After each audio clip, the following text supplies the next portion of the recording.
Magandang araw at Happy Women's Month muli sa lahat ng mga kababaihan.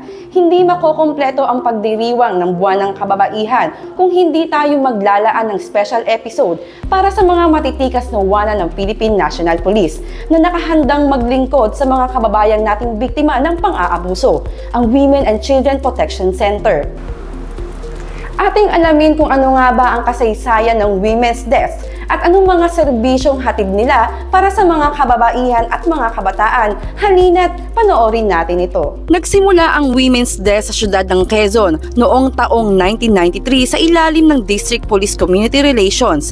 Nagsimula ang opisinang ito sa di lalagpas ng 10 personnel. Subalit noong taong 1998, sa bisa ng RA 8551 ay nagtayo ng kanya-kanyang Women's Desk ang lahat ng police station sa ating bansa. At di kalaunan ay nailipat naman sa opisina ng District Investigation and Detective Management Division ng bawat distrito na lalo pang nagpahusay at nagpalawak sa kanilang tungkulin na mag-imbestiga at magresolba ng mga kasong may kinalaman sa pang-aabuso ng mga kababaihan at kabataang Pinoy. Sa kasalukuyan, mayroong 2,026 Women's and Children's Deaths na binubuo ng 6,311 na PNP personnel ang buong bansa. At sa ilalim ng programang Aling Police Everywhere, mas palalakasin pa ang puwersa ng Women's Desk sa pamamagitan ng paglalagay ng karagdagang tao at opisina na handang maglingkod sa ating mga kababayan sa buong bansa. Sa tulong ng Women's Desk ay patuloy ang pagbaba ng kaso ng pang-aabuso sa ating bansa. Mula 780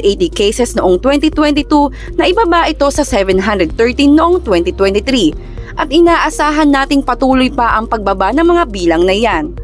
Ito naman ang mga ilan sa mga serbisyong hatid ng WCCS. Pangunahin nilang tungkulin ang mag-imbestiga at magsampa ng kaso sa mga paglabag sa Republic Act 9262 o ang Violation Against Women and Their Children Act. Kabilang dito ang paghawak sa iba pang uri ng pang-aabuso maging ang pambabastos, katulad na lang ng paglabag sa RA 11313 o ang Safe Spaces Act, rape, sexual harassment at marami pang iba. Sila din ang nag-iimbestiga at nagsasagawa ng intelligence at counterintelligence operations laban sa human trafficking.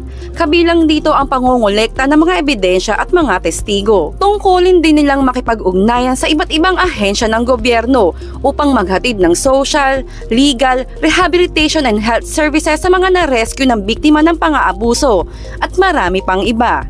Kaya kung ikaw ay biktima o may kakilalang biktima ng pang-aabuso, huwag mag-atubiling tawagan ang mga numerong ito. Ako po si Police Staff Sergeant Joy Maris Micael, ang inyong balitang kaalaman correspondent. Nagpapaalala sa inyong lahat, lamang ang may alam.